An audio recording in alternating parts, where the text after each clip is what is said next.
Hello students, welcome to the Future Academy. We are here for a better future. Let's learn. Let's start the video. So आज के इस session में हम बात करने वाले हैं गाला असाइनमेंट।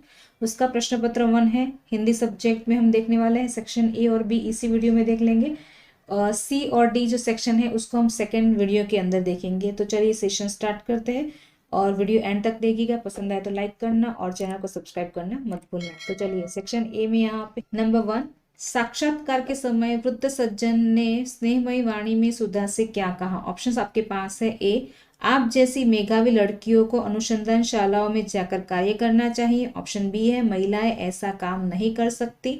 सी है, भगवान का नाम लीजिए। और डी है, घर पर काम कीजिए। तो इनमें से वृद्ध सज्जन सुधा से क्या कहते हैं? तो option A is the correct answer कि आप जैसी मेधावी लड़कियों को अनुसंधान शालाओं में जाकर कार्य करना चाहिए। नंबर 2 है, हर आदमी किसका अंश है? ऑप्शंस आपके पास है। ए, पूर्ण संग्रह का। बी, पंचतत्व का। सी, परमात्मा का। डी, प्रकृति का। तो यहाँ पे ऑप्शन ए है, पूर्ण संग्रह का अंश है। हर आदमी पूर्ण संग्रह का अंश है। नेक्स्ट आगे बढ़ते हैं नंबर 3 की तरफ। नंबर 3 है यहाँ पे, बुद्धिराम के घर पुड़िया क्यों बन रही थी? ऑप्शन ए, लड़के मुखराम के तिलक का अवसर था। ऑप्शन बी, लड़के सुखराम की शादी हो रही थी।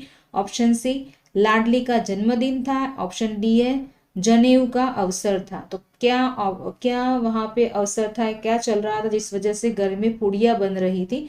Option A is the correct answer. लड़के मुखराम के तिलक का अवसर था, इस वजह से घर में पुड़िया बन रही थी। ठीक है।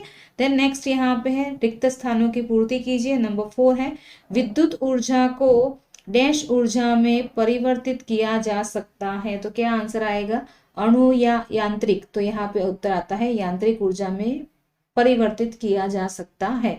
नंबर 5 है, सेवा समिति का आरंभ डैश में हुआ। कहाँ पे हुआ था? बिहार में हुआ था या फिर शाहजहांपुर में हुआ था? तो ऑप्शन बी जो है Shahjahanpur is the correct answer. 6 number है, अपने काम में डैश लेना चाहिए। तो क्या अभिमान करना चाहिए या फिर गर्व लेना चाहिए? तो गर्व इज द करेक्ट आंसर। अपने काम में गर्व लेना चाहिए। ठीक है। देन नेक्स्ट यहाँ पे है, निम्नलिखित वाक्य में से सही वाक्यांश चुनकर वाक्य फिर से लिखना है आपको। 7 नंबर है, वृद्ध स्त्री के अनुसार भारत के लोग बड़े आलसी हैं। ब है, हम अपना धार्मिक आदर्श भूल गए हैं। और क है, भारत के लोग दूसरों को आगे नहीं बढ़ाते। तो यहाँ पे क्या उत्तर आता है? तो यहाँ पे आता है कि वृद्ध स्त्री के अनुसार भारत के लोग दूसरे लोगों को आगे नहीं बढ़ाते। ओके। नंबर 8 है, हरीन शावक को पाना कालिदास के लिए अनुभूति का प्रश्न था, संवेदना का प्रश्न था या फिर अभ्यास का प्रश्न था? तो कालिदास के लिए संवेदना का प्रश्न था। ठीक है। देन नेक्स्ट 9 नंबर पर आगे बढ़ते हैं। 9 नंबर इस तरफ है, सुधा कुलकर्णी को नौकरी की आवश्यकता नहीं थी क्योंकि उनके पिता बहुत धनवान थे, वे शादी करने वाली थी, या फिर वे विदेश जाकर स्नातकोत्तर परीक्षा के लिए रिसर्च की डिग्री के लिए छात्रवृत्ति मिलने की पेशकश हो चुकी थी, उनको स्कॉलरशिप मिल चुकी थी। तो क is the correct answer. Okay. Then next है नंबर 10। नंबर 10 है, कूड़ा फेंकने की जगह पर नंदन और मालती को क्या दिखा? वहां पे क्या दिखता है? तो वो थोड़े से काजू किशमिश और मेवे पड़े थे, वो नंदन और मालती को दिखते हैं। नंबर 11 है, निमेश के अनुसार नरेश को अपशब्दों का प्रयोग नहीं करना चाहिए। क्यों? क्योंकि उनके नेता जो अविनाश थे, निमेश कहता है कि अविनाश के अनुसार अविनाश का ऐसा कहना है कि अपशब्दों का उपयोग नहीं करना चाहिए, उसने उस पर प्रतिबंध लगाया है, इसलिए निमेश कहता है कि नरेश को कि अपशब्दों का प्रयोग मत करो। ठीक है। देन नेक्स्ट यहाँ पे है नंबर 12 नंबर का क्वेश्चन, व्यापारी ने अपनी अंतिम सांस लेते समय रुपयों की थैली मजबूती से हाथ में क्यों पकड़ रखी थी? तो ये वाला जो प्रश्न है वो चैप्टर नंबर 22 का है। ओके। ये हमने ऑलरेडी सारे एक्सरसाइज जो भी चैप्टर से उसके सारे स्वाध्याय हमने कर दिए हैं, उसके वीडियोस अवेलेबल हैं। ऊपर जो आपको आई बटन दिखाई दे रहा है वहां पे क्लिक करेंगे तो आपको सारे चैप्टर्स की एक्सरसाइज का जो प्ले लिस्ट है वो मिल जाएगा। तो ये वाला जो प्रश्न है वो चैप्टर नंबर 22 में है, तो आप वहां जाके देखोगे तो पूरा आंसर आपको वहां पे मिल जाएगा। ये वाला चैप्टर 22 का आंसर है। ओके। 22 नंबर का चैप्टर है। देन मनुष्य समाज को संगठित करने के लिए हमें क्या करना चाहिए? तो ये वाला चैप्टर 4 नंबर के चैप्टर का प्रश्न है। नेक्स्ट यहाँ पे क्वेश्चन देखते हैं नंबर 13, लाला सदानंद ने शादीराम की समस्या का क्या हल निकाला? तो ये वाला जो प्रश्न है वो चैप्टर नंबर 20 में से लिया गया है, ये भी वहां पे अवेलेबल है। और अविनाश पथराव का विरोध करता है। ये चैप्टर नंबर 18 का प्रश्न है। ये वाला प्रश्न भी वहां पे सॉल्व किया है, अवेलेबल है, इसका उत्तर आप वहां जाके देख सकते हो। नंबर 14 है, आज जीवन में धन ही जीवन का नियंत्रक परिबल बन चुका है या बन गया है। ये चैप्टर 22 नंबर का चैप्टर जो है उसमें से प्रश्न लिया गया है, कथन। और जन्मदात्री जननी, इस जीवन में तो तुम्हारा ऋण उतारने का प्रयत्न करने का भी अवसर न मिला। तो ये वाला जो चैप्टर है वो चैप्टर नंबर 14 है, ओके, मेरी माँ, उसमें से लिया गया है। तो इसमें आप लिख सकते हो कि जब जो राम प्रसाद बिस्मिल होते हैं उनको फांसी लगने वाली होती तो वो वहाँ जेल में ही बैठ के अपनी पुस्तक लिखते हैं, जिनमें वो जिक्र करते हैं अपनी माँ का, उनकी माँ ने उनके जीवन में क्या क्या उनकी योगदान रहा है। और वो लास्ट में वो ऐसी भगवान से प्रार्थना करते हैं कि मुझे इस जन्म में तो अवसर नहीं मिला है, लेकिन मैं हर जन्म में मैं आपका ही बेटा बनूं, और वो सब चीज़ें वो लिखते हैं। तो आपको वो सब चीज़ें यहाँ पे लिखनी है। चैप्टर नंबर 14 का प्रश्न है, ठीक है। अब जाते हैं हम सेक्शन बी की तरफ। सेक्शन बी में यहाँ पे है पद्य विभाग, ओके, ये भी 18 मार्क्स का ही विभाग है। नंबर 15 है, रैदास बाती बनकर क्या चाहते हैं। वो क्या चाहते हैं, तो जलना, मरना, जीना या प्रकाश देना। तो वो बाती बनकर जलना चाहते हैं। नंबर 16 है, जन जन के हृदय में कौन सी नदियां बसी है। ऑप्शंस ए है आपके पास, ए नर्मदा तथा साबरमती, बी कृष्णा कावेरी, सी गंगा यमुना, और डी है झेलम ब्रह्मपुत्र। तो C is the correct answer, Ganga तथा यमुना नदी जन जन के हृदय में बसी है। देन नंबर 70 है, गीता का गान करने वाले कौन थे। तो ऑप्शंस आपके पास है, वाल्मीकि, द्रोणाचार्य, अर्जुन या फिर कृष्ण।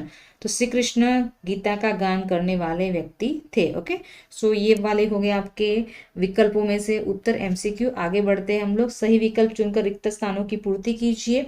नंबर 18 है, सब डैश जान बचाकर रोटी कमाने की सीख देते हैं। सब शास्त्र या फिर शस्त्र।